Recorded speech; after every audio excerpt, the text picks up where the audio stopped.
नमस्कार। Logic ERP में आपका स्वागत है। यह वीडियो आपको लॉजिक ईआरपी में एक नया खाता स्थापित करने और एक पुराने खाते को मॉडिफाई करने की प्रक्रिया को समझने में मदद करेगा। मेन मेनू में पहले सेटअप, फिर सेटअप अकाउंट्स, फिर सेटअप न्यू अकाउंट पर जाएं। आइए कस्टमर अकाउंट स्थापित करने के साथ शुरू करें। अकाउंट नेम कॉलम में कस्टमर का नाम टाइप करें। प्रिंट नेम कॉलम में वह नाम टाइप करें जिसे आप बिल प्रिंट पर डिस्प्ले करना चाहते हैं। अगर प्रिंट नेम और अकाउंट नेम समान हैं, तो आप इस कॉलम को खाली छोड़ सकते हैं। अब अकाउंट टाइप कॉलम में स्पेस बार दबाएं। एक सर्च विंडो खुलेगी। उचित अकाउंट टाइप चुनें। क्योंकि हम एक कस्टमर अकाउंट बना रहे हैं, इसलिए हम यहां कस्टमर का चयन करेंगे। जैसे ही हम अकाउंट टाइप चुनते हैं, सॉफ्टवेयर द्वारा उचित बैलेंस शीट ग्रुप ऑटोमेटिकली चुन लिए जाते हैं। कुछ केस में एक पार्टी कस्टमर के साथ साथ सप्लायर भी हो सकती है। उन केसेस के लिए आप शो इन सप्लायर लिस्ट के ऑप्शन का प्रयोग कर सकते हैं। अदर ग्रुप्स ऑप्शन आपको अकाउंट को अलग अलग कैटेगरी में एलोकेट करने में मदद करता है। हम किसी और वीडियो में अकाउंट ग्रुप सेटअप करने के बारे में जानेंगे। लेकिन अगर अकाउंट ग्रुप पहले ही सेट हो चुके हैं, तो आप उन्हें यहां से असाइन कर सकते हैं। सॉफ्टवेयर आपको अकाउंट की इमेज ऐड करने की भी अनुमति देता है। न्यू इमेज पर क्लिक करें, फिर लार्ज इमेज और फिर अपने सिस्टम से इमेज ब्राउज करें।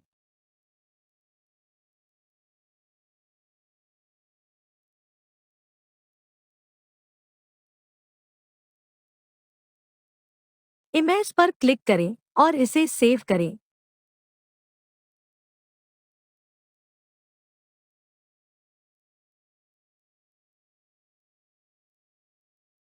कॉन्टैक्ट डिटेल्स और पता दर्ज करने के लिए अदर डिटेल्स पर क्लिक करें।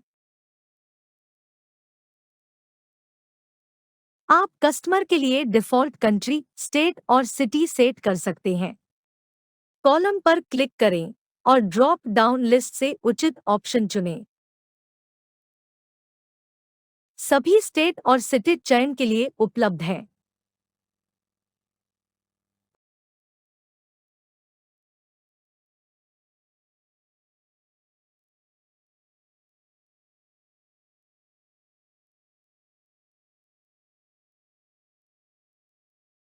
इसके अलावा फर्स्ट एड्रेस और सेकंड एड्रेस के कॉलम मैन्युअल रूप से दर्ज करने के लिए उपलब्ध हैं। उचित फील्ड में एड्रेस टाइप करें। यदि सेकंड एड्रेस फर्स्ट एड्रेस के समान है, तो आप कॉपी पर क्लिक कर सकते हैं या इसे खाली छोड़ सकते हैं। इसके अलावा आप वेबसाइट, आधार नंबर, टेलीफोन, मोबाइल नंबर आदि भी दर्ज कर सकते हैं।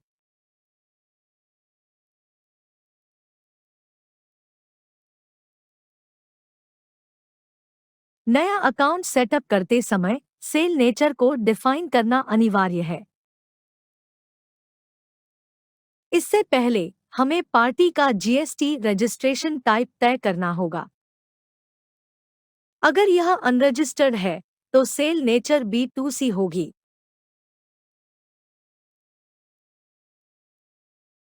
अगर पार्टी जीएसटी के तहत रजिस्टर्ड है, तो स्टेट के आधार पर सेल नेचर या तो लोकल B2B या इंटरस्टेट B2B होगी।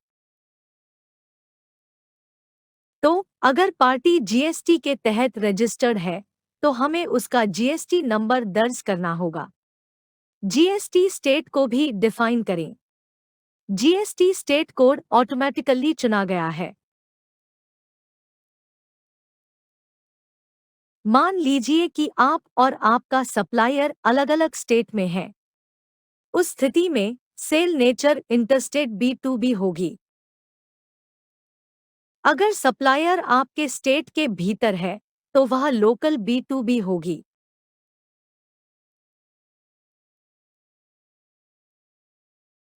लॉजिक ईआरपी में जीएसटी नंबर डिटेल को ऑनलाइन देखने का एक बहुत अच्छा ऑप्शन है। पार्टी का जीएसटी डिटेल देखने के लिए रिट्रीव फ्रॉम जीएसटीएन पर क्लिक करें।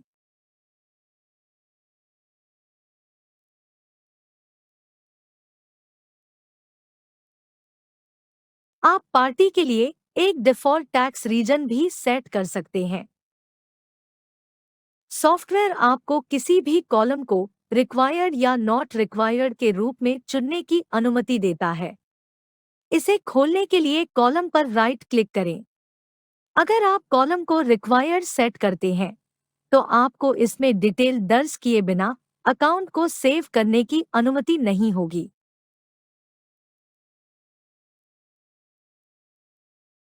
आप अदर डिटेल्स में पार्टी के बैंक डिटेल भी दर्ज कर सकते हैं।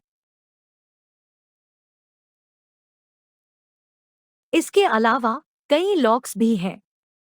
पार्टी के लिए आप जिस ऑप्शन को लॉक करना चाहते हैं, उस पर टिक करें। इसके अलावा कैश डिस्काउंट अलाउ या डिसअलाउ करने के ऑप्शन भी हैं।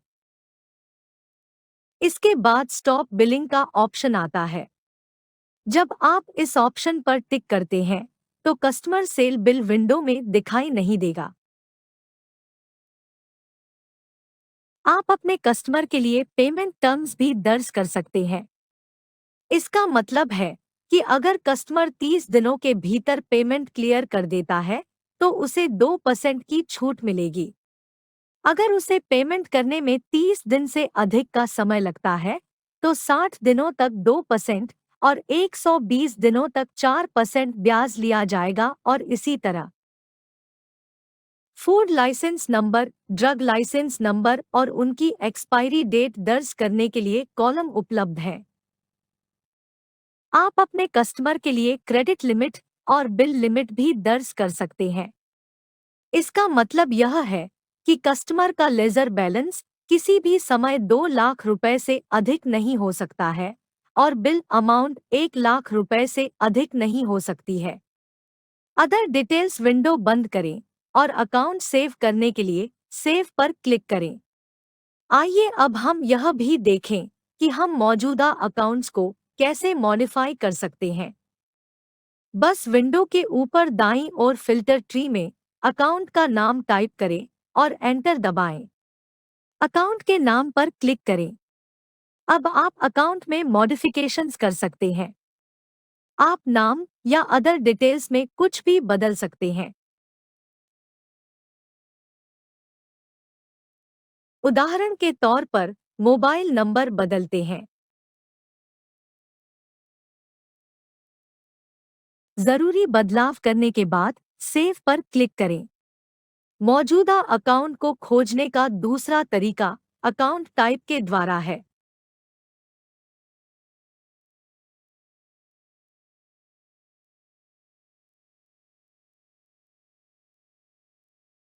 आप अदर डिटेल्स विंडो में कॉलम भी मैनेज कर सकते हैं। कॉन्फ़िगरेशन खोलने के लिए F5 दबाएं और कॉलम लॉक पर क्लिक करें।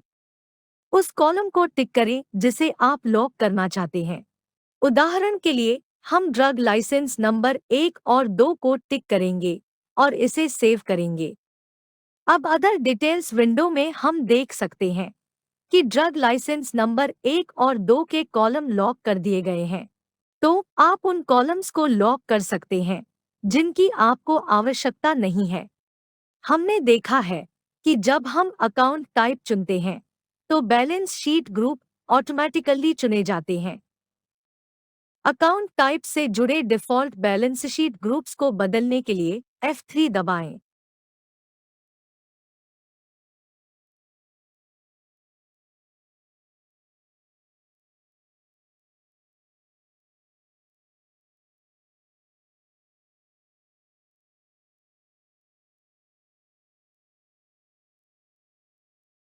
आप यहाँ सर्च लिस्ट से इच्छित ग्रुप चुन सकते हैं।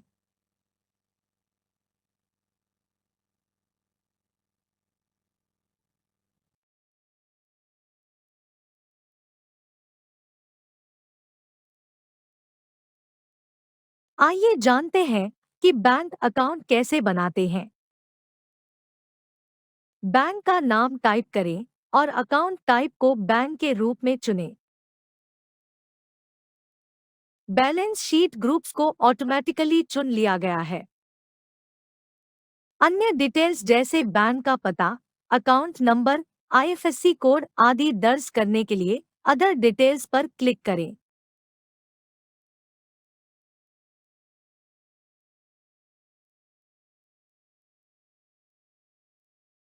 अदर डिटेल्स विंडो बंद करें और इसे सेव करें।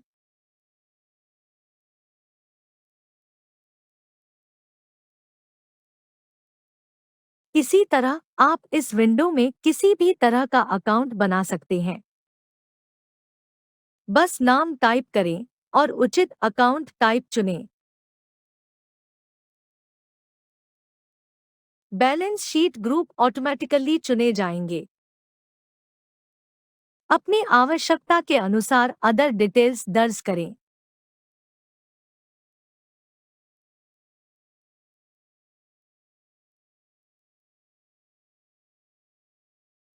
आइए अब हम कुछ जीएसटी अकाउंट बनाना भी सीखें। सबसे पहले हम एक जीएसटी परचेस अकाउंट बनाते हैं। अकाउंट टाइप को परचेस के रूप में चुनें।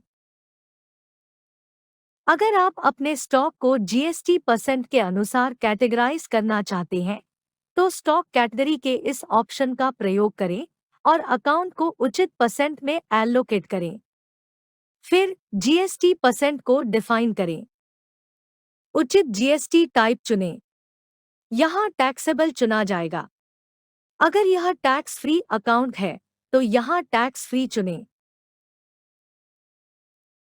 अब हम एक जीएसटी सेल अकाउंट बनाएंगे। अकाउंट टाइप को सेल के रूप में चुनें। बाकी सब कुछ जीएसटी परचेस अकाउंट की तरह है।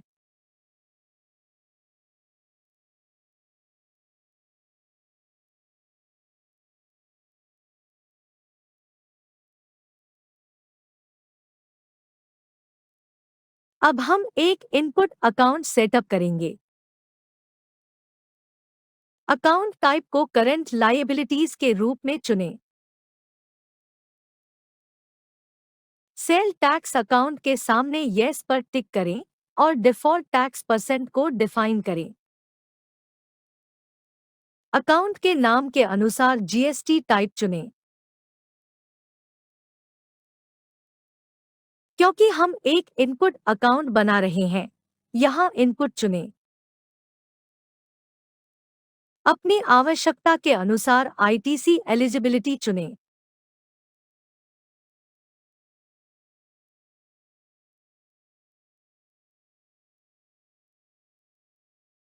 इसी तरह हम एक आउटपुट अकाउंट बनाएंगे।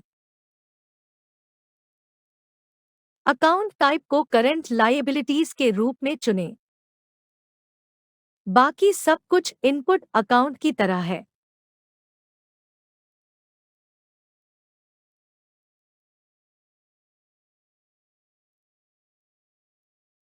बस यहाँ आउटपुट चुनने का ध्यान रखें।